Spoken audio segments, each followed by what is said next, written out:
Love can blossom in the most unexpected places. Witness the magic unfold as two souls connect on a breathtaking cruise, sharing sunsets, laughter, and a love story that will make you believe in destiny.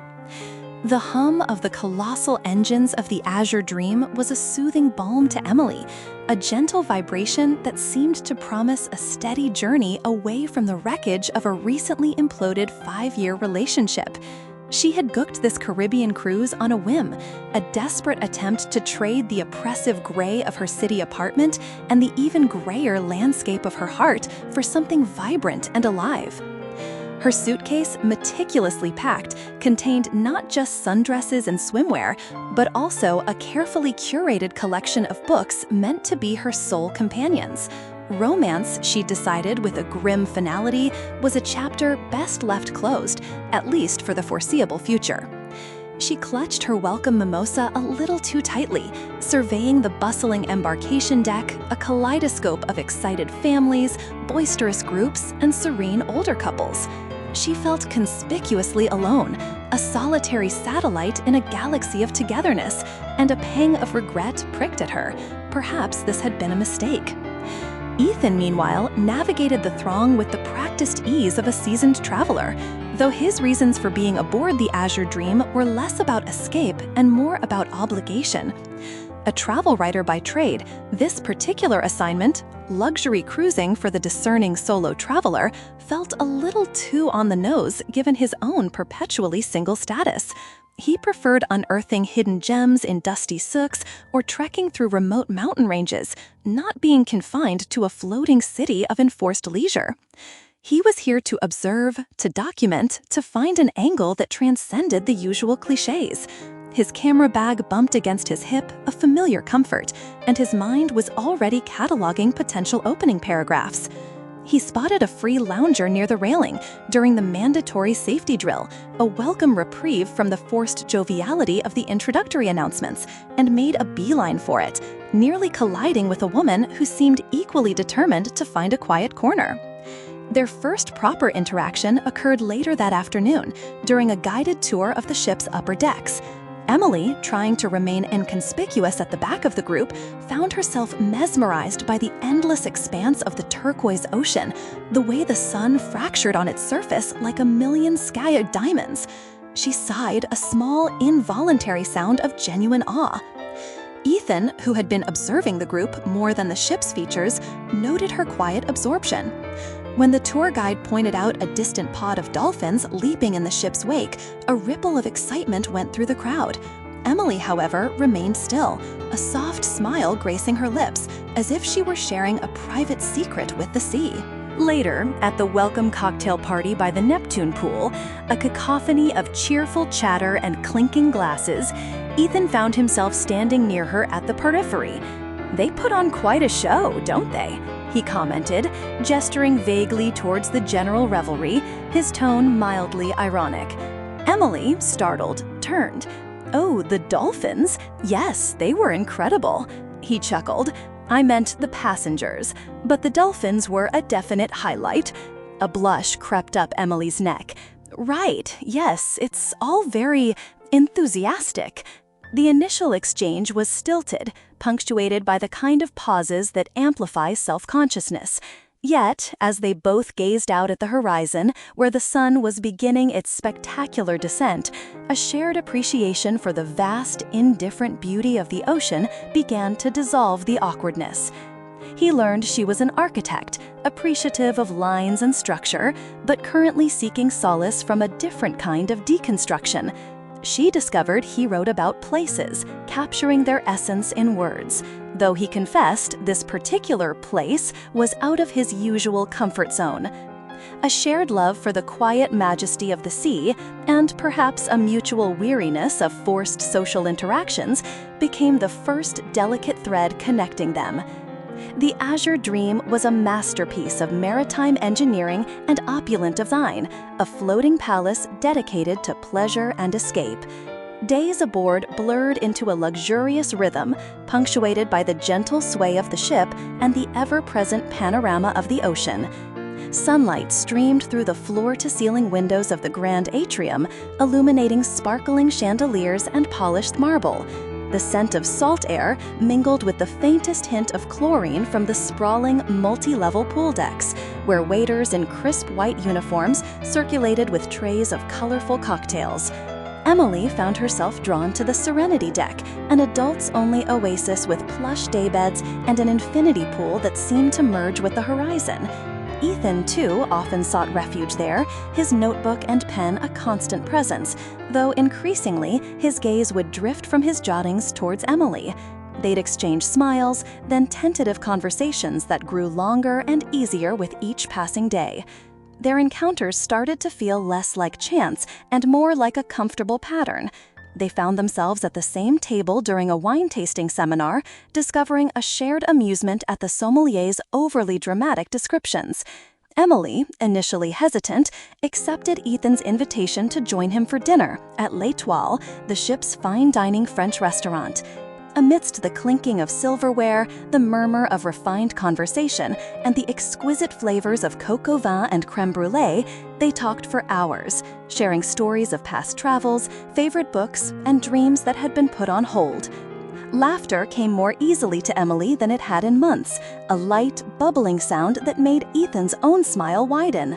He, in turn, found himself sharing more personal anecdotes than he typically revealed, his professional guard slowly lowering.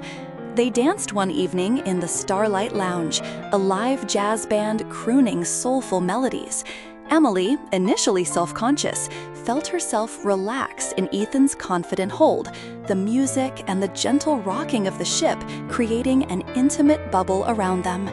They'd often meet for sunset cocktails at the Sky View Bar, watching the sun bleed into the ocean in fiery hues of orange, pink, and purple, the shared silence as profound and comfortable as their conversations. Exploring the vibrant port of St. Martin, they wandered through cobblestone streets, haggled playfully with market vendors, and discovered a secluded beach where they swam in the crystalline water, the world outside their burgeoning connection fading into insignificance. The cruise ship, with its unique blend of public spectacle and private nooks, its enforced proximity and its boundless ocean views, was working its particular magic, compressing time and intensifying emotions, creating a perfect crucible for their romance to deepen. However, no voyage, literal or metaphorical, is without its choppy waters. The minor conflict arose subtly, a ripple in their otherwise smooth sailing. One afternoon, while Emily was browsing in one of the ship's boutiques, she overheard a fragment of conversation. A fellow passenger, a rather brash woman named Clarissa, who had made several unsubtle attempts to gain Ethan's attention, was speaking to her companion. Ethan? Oh, he's just gathering material, for one of his little travel pieces. Probably looking for a shipboard romance angle. Men like him are always observing, always looking for a story. The words, though not directed at her, struck Emily with the force of an unexpected wave. Her newfound happiness faltered, doubt chilling her to the core. Was she just a character in his narrative? Her past heartbreak, the betrayal she'd felt, resurfaced with a vengeance. She remembered his notebook, his keen observations, his initial professional detachment. The ease they had found suddenly felt manufactured, their connection a potential fabrication for his journalistic gain. Emily withdrew, her earlier warmth replaced by a polite coolness that Ethan immediately sensed. Her laughter became strained, her gazes at the ocean more wistful and solitary again. When he invited her for their customary sunset cocktail, she made a vague excuse about needing to rest. Ethan was perplexed and hurt. He replayed their recent interactions, searching for a misstep, a careless word. The vibrant connection they had forged felt like it was suddenly shrouded in fog. He couldn't let it go. That evening, he found her on the promenade deck, staring out at the inky, star-dusted sea. He approached cautiously. "Emily," he began gently, "is everything all right? You seem distant." She turned, her expression guarded. "Shouldn't you be taking notes, Ethan? Am I providing good material for your article on solo travelers finding unexpected connections? The accusation hung in the salty air between them. Ethan's initial confusion gave way to understanding and a pang of regret that his profession could be so easily misconstrued. He didn't defend himself immediately, but instead looked out at the ocean with her for a moment. "Yes, I'm a writer," he said finally, his voice sincere. "And yes, this cruise is an assignment. But you, Emily, you are not an assignment. What's been happening between us is more real than any story I could ever write." He then opened up, explaining how jaded he'd become with the superficiality he often encountered, how her genuineness had been a breath of fresh air, how he'd found himself looking forward to their time together with an anticipation that had nothing to do with column inches. He confessed his own surprise at the depth of his feelings. Emily listened, her defensiveness slowly ebbing as she heard the raw honesty in his voice. She, in turn, shared her recent painful breakup, the vulnerability that made Clarissa's words cut so deep. They talked for a long time, the vast ocean their silent confidant, navigating the misunderstanding with open communication and a willingness to trust. By the time the first hint of dawn touched the horizon, their bond was not only restored but strengthened, forged anew with a deeper understanding and a conscious commitment to what they were building. As the Azure Dream began its final leg of the journey, a sense of bittersweetness permeated the air. For Emily and Ethan, however, it felt more like the precipice of a new beginning. On their last night, Ethan orchestrated a moment that felt lifted from the pages of a perfect romance novel, yet was utterly, uniquely theirs. He had spoken to the maitre d' of Oceanic, the specialty seafood restaurant with an exclusive outdoor terrace. Under a canopy of stars so bright they seemed almost close enough to touch, a table for two was set, away from the other diners, overlooking the ship's glittering wake. A soft breeze carried the distant strains of a violin. The meal was exquisite, but it was the conversation, the shared glances, the comfortable silences filled with unspoken emotion that truly nourished them. After dinner, they strolled along the deserted upper deck, hand in hand. The moon cast a silvery path across the dark water. Ethan stopped, turning to face Emily. He didn't have a grand speech prepared, only the simple, profound truth of his feelings. "Emily," he said, his voice husky, "this cruise has been unexpected. You've been unexpected. I know we live in different cities, and the real world is waiting, but I don't want this to be just a cruise romance.